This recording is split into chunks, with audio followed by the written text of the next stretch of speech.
YouTube, welcome back to another video.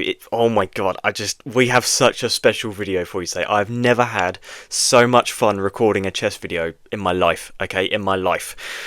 White pieces, we've got Chatgpt. Black pieces, we've got Stockfish.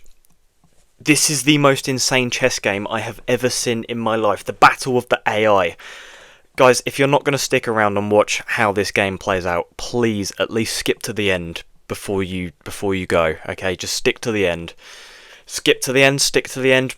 Guys, you have to see this ending. It's the most absurd ending of a chess game I have ever seen in my entire life. It's mental.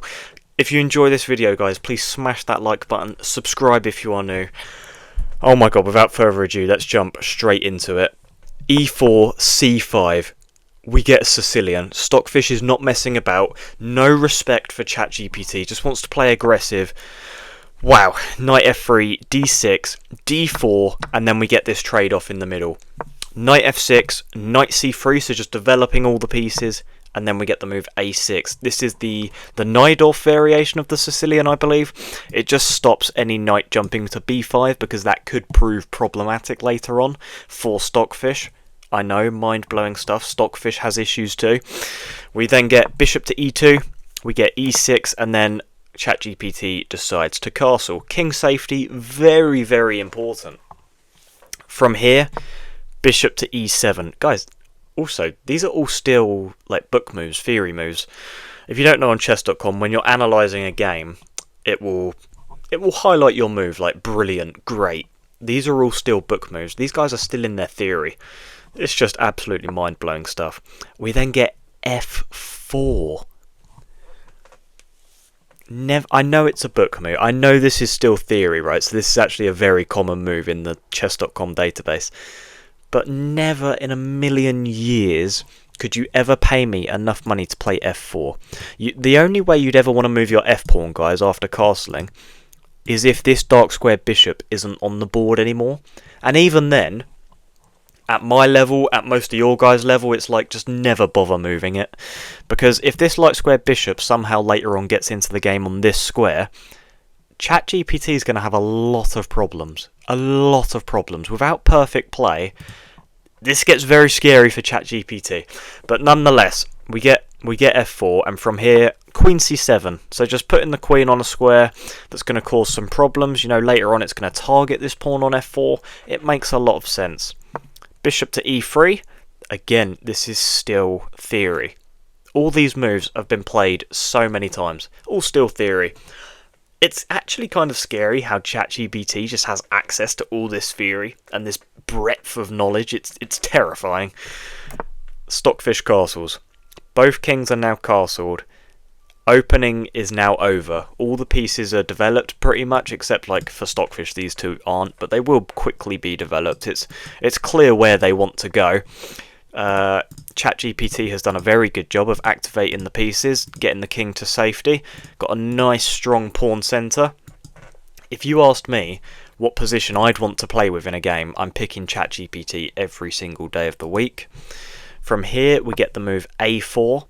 And bishop to D7. Now, this is considered an inaccuracy for Stockfish. I don't care what this engine is saying. Stockfish doesn't make inaccuracies. We get H3, knight to C6. So like I said earlier, it's very clear where this knight actually wants to go. King H1. These subtleties in chess are what blow my mind. I could stare at this position for 4 hours. King H1 wouldn't even cross my mind.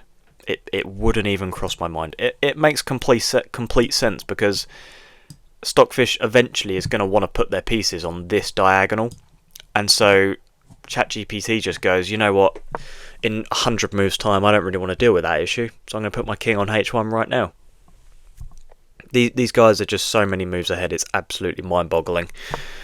Wow, rook to c8, so setting up this battery on this semi-open file. Semi-open just means that one of the sides doesn't have a pawn on the file anymore. We get queen to d2, d5, so Stockfish looking to lash out in the centre of the board. We get takes, and rook to d1. Now the best move in this position is actually for ChatGPT just to take this knight, but this one is still fine as well. We get bishop to b4. Again, this is just a disgusting diagonal. If you were ever thinking about taking this pawn in the future, well, now you can't because your queen would then be dead. Knight takes on c6. Queen takes back. So, oh my god, just look at this battery now. I mean, this queen is doing God's work. Not now, but you can just tell in like 10 to 15 moves time, this queen is going to be so good. It's unbelievable, guys. Bishop to f3, so ChatGPT putting its bishop on a much better diagonal than this one, because if this pawn now moves forward to fork these two pieces, well, for one, you could obviously just take it, but let's just say you couldn't, you would then lose your queen. Bishop takes the knight. Now, important to note, didn't take back with the queen. I wonder why that is. Maybe just because after the queen trade, you lose your queen and you get double stack pawns. If you're going to double stack your pawns, it's better to do it while the queen is on the board, so you still have a lot of activity. Rook to f8, so just targeting this bishop. Bishop then slides over to d4 and we get bishop to f5, targeting this pawn, which will be a weakness at some point in this game. We then get g4, which is a huge mistake from ChatGPT. First mistake of the game. Look at the eval bar, the way it just tanks. So it's about even at this point. g4, it just skyrockets down because you can actually play bishop to e4. I mean, look at this. Both of their bishops in the centre of the board are just so good right now. Just supported by that pawn. Both controlling so many squares. I mean, just look at this. Oh, I can't draw arrows, but you guys get the idea. Both bishops very, very powerful. From here, we get bishop takes on e4, which is an inaccuracy because knight can take back. And oh my god, just look at this knight outpost. I'm going to draw all the arrows for you guys, just so you can get an understanding of just how strong a knight in the centre of the board is. Look at that. What are you meant to do against this knight? You have no pawns on either side of it that can play, I don't know, f3 or d3 to put pressure on it, because, well, they're gone. You know, they're gone. They're not coming back. So knight e4, wonderful little outpost. From here we get rook to e1. Now this is a huge, huge blunder. And if you can't see why, chess clearly isn't for you. The knight on this outpost, what's it attacking? It's attacking this queen. So in an ideal world, I don't know, maybe you play like queen g2 or something. ChatGPT has such little respect for Stockfish that it plays rook e1. Now you're going to see why they play this move later on, okay? I know the eval bar is saying that they've just completely thrown the game away, but that's because we don't understand chess like ChatGPT does, okay? When I told you at the start of the video to stick around until the end, we're at that point now, okay? This is where this game blows up. This is incredible chess. Obviously Stockfish takes the free queen, okay? Because why wouldn't you? Rook takes. Queen takes. I'm going to let you look at this position just for 5-10 seconds. Maybe pause the video. Not in a million years will you see the move ChatGPT plays. Bear in mind, it's completely losing. Stockfish has wiped the floor with ChatGPT. Try and find the move. Okay, guys, hopefully you've had enough time to find the move.